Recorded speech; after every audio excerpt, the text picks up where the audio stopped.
Detalye sa panggagaya di umano ni Barbie Imperial kay Sara Labati sa social media. Naging sentro ng usap-usapan sa online world ang hinala ng mga netizens na tila ginagaya ni Barbie Imperial ang mga social media posts, fashion style, at maging ang pamumuhay ng aktres na si Sara Labati. Pero mabilis naman sinagot ni Barbie ang tungkol sa isyong ito at sinabing, "I was paid to post this for Ride Max. I had my LC250 last year pa.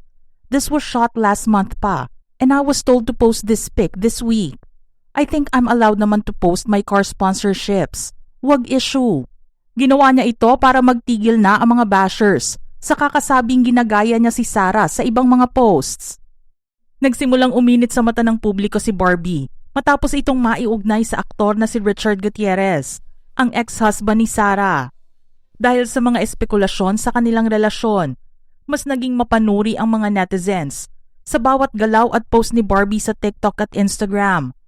Dahil dito hindi na nga natapos at walang tigil na rin ang pagkukumpara sa kanya kay Sara. Napansin ng marami na tila sumasabay si Barbie sa pagiging classy at minimalist ng aura ni Sara. Kabilang dito ang pagkahilig niya sa neutral colors, mga branded clothes, mamahaling bag at sapatos, at simpleng alahas. Napansin din ng mga netizens na tila may pagkakataong magkapareho na silang dalawa ng porma, tindig, at aura sa kanilang mga photoshoots.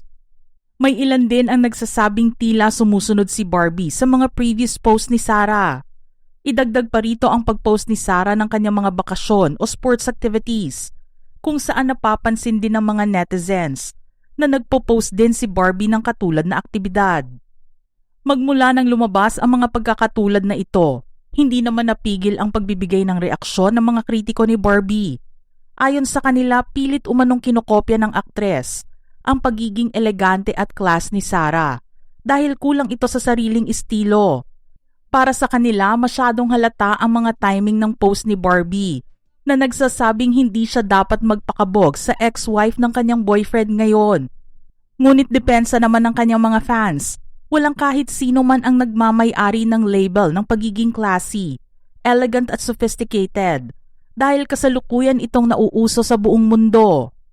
Normal lang naman daw na magkaroon ng parehong interest at panlasa ang dalawang magandang babae, lalo na pagdating sa fashion. Sa kabila ng lahat ng ito, pinipili pa rin ng dalawang aktres na huwag pumatol o direktang magbigay ng pahayag sa nasabing issue. Dahil may kani-kaniya silang pananaw sa tinatahak nilang buhay. Patuloy lang na nakatuon si Sara sa kanyang mga anak, career endorsements at pribadong buhay. Ganoon din naman si Barbie na hindi binibigyan ng oras ang mga bashers habang tuloy-tuloy lang ang pagtatrabaho sa seryeng kinabibilangan nilang dalawa ni Richard, ang Blood vs. Duty. Mga ka-showbiz peeps, anong reaksyon nyo rito? Type your comments below.